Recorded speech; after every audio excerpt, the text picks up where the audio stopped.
मैं ये तो पहली बार मैं सुन रहा हूँ, क्योंकि ये तो अपने आप को बहुत बड़ा हीरो मानते थे।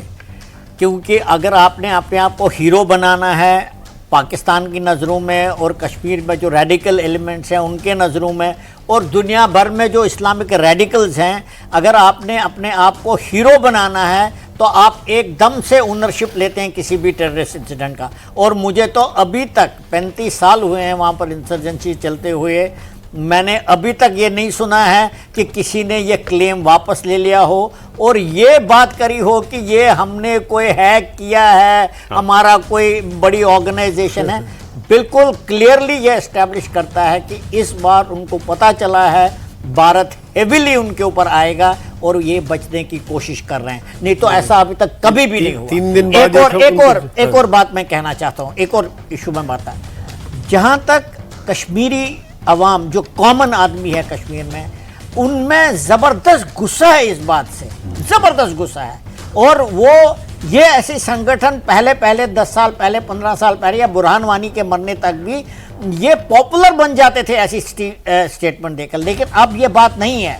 अब अगर इन्होंने ये बात बोली है तो ये कश्मीर में ही सबसे अनपॉपुलर बनेंगे आजकल। और ये 2 रीज़न हैं, एक तो इंडिया इनके पीछे उनको मालूम है आएगा और दूसरा कश्मीर में इनकी पॉपुलैरिटी 0 बन गई है इससे, और इन्होंने ये अपना स्टेटमेंट वापस ले लिया। ठीक है साहब, बड़ी बात है वैसे ये। बिल्कुल दोनों बातें हैं। देखिए, एक तो पहले 3 दिन बाद इनको ख्याल आ रहा है कि जब जिस प्रकार से प्रेशर पड़ा, जैसे आप बता रहे थे कि वहाँ के स्टेटमेंट कितने अजीब अजीब किस्म के स्टेटमेंट आ रहे हैं। कोई कह रहा है हम मिलिटेंट पाल रहे हैं, कोई कहता है मोदी अभी क्या करेगा, कोई कहता है कि हम न्यूक्लियर बॉम्ब छोड़ देंगे, कोई बोल रहा है कि अभी ये क्या कर दिया आप लोगों ने।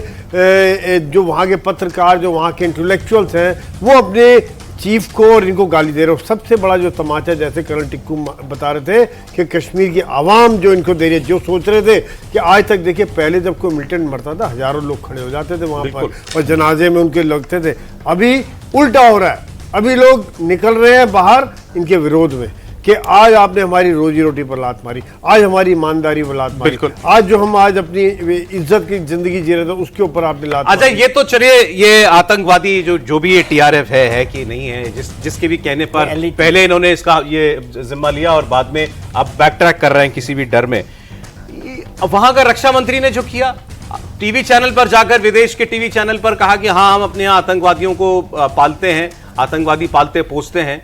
तो नजम सेठी वहां के सीनियर पत्रकार हैं, वो पूछ रहे हैं यार थोड़ा तो आप भी लिहाज, आप भी देखते हैं, आप इतने बड़े पोस्ट पर बैठे हो, ये कह के दुनिया को क्या बताना चाह रहे हो कि हम एक आतंकवादी मुल्क हैं। सुनाना चाहता हूं आपको शहबाज शरीफ के ख्वाजा आसिफ के कबूलनामे पर क्या कह रहे हैं नजम सेठी।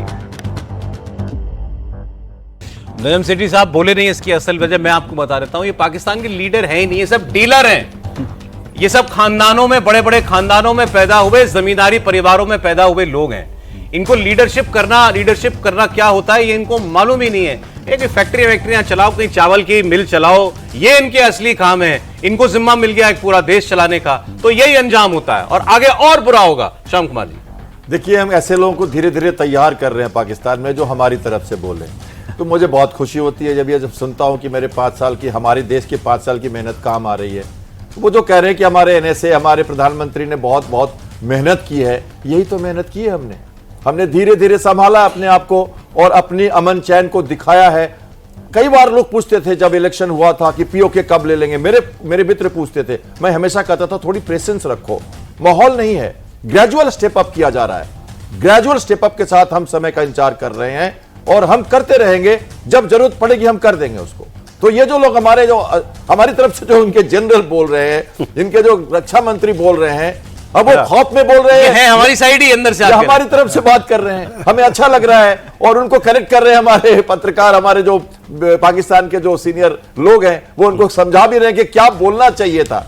तो ये तो बहुत हास्यास्पद बात है। अच्छा सर, मैंने चूंकि पहले इनको टीजर दे दिया था अपने व्यूअर्स को, वो लाल टोपी के बारे में, तो वो दिखाना जरूरी है। पाकिस्तान में कॉमेडियन है वो, लेकिन कॉमेडी करता है हाथ में ऑटोमेटिक राइफल लेकर के, इसका नाम है जायद हमीद। मुझे नहीं पता ये आदमी कभी फौज में रहा है इनकी या कैसे, या पाकिस्तान में ऐसे किसी को भी बंदूक मिल जाती है, वैसे मिल जाती है इनके। आप जाओ ना तो आप बाजार में, हाट बाजार जैसे रखते ना, जहां जाके आप सब्जियां खरीदते हो, आप जाकर के वहां पे, हाँ वहां आप जाके बंदूकें खरीद सकते हो। तो शायद वहीं से आदमी लाया होगा इसको। अपने देश में इसके आदमी जो हैं, अब देश के लोग जो हैं वो इसका खूब मजाक उड़ाते हैं।